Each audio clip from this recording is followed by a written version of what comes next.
Retour 24 heures en arrière, 450 000 dans le nord-est des Kerguelen. Le Nivose, la frégate de la Marine nationale, croise dans les parages et son hélicoptère en profite pour aller à la rencontre de Thomas Ruyant. Peu de temps avant que celui-ci fasse part à la direction de course d'une importante voie d'eau suite à la manipulation de son ballast. Le snorkel qui permet de remplir mes ballasts qui a découpé le fond de coque en s'ouvrant violemment sur une vague et un surf et un gros surf, voilà. Et du coup je me suis retrouvé avec une colonne d'eau de 20 cm jusqu'au plafond dans le bateau, donc il a fallu réagir rapidement. Donc j'ai colmaté dans un premier temps avec un bâti-arrêt, le temps d'empanner, de rouler la voile que j'avais devant et puis voilà, de faire un état des lieux de la situation.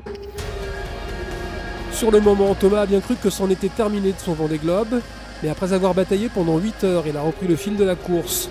Un autre qui a puisé dans ses ressources, c'est Éric Bellion.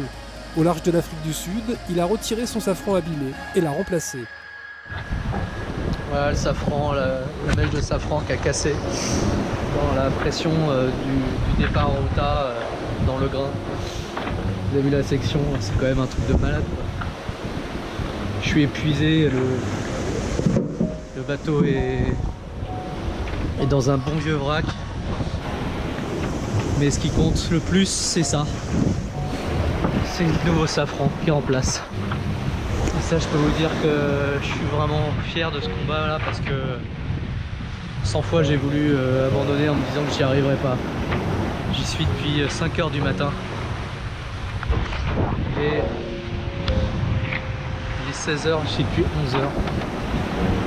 Donc faut jamais baisser les bras. Jamais. Aujourd'hui, 33e jour de mer, Armel Lecléache est arrivé à mi-parcours dans la matinée.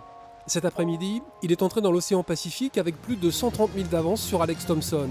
Le duo se prépare à gérer une belle séquence de vent fort qui va les propulser vers la Nouvelle-Zélande.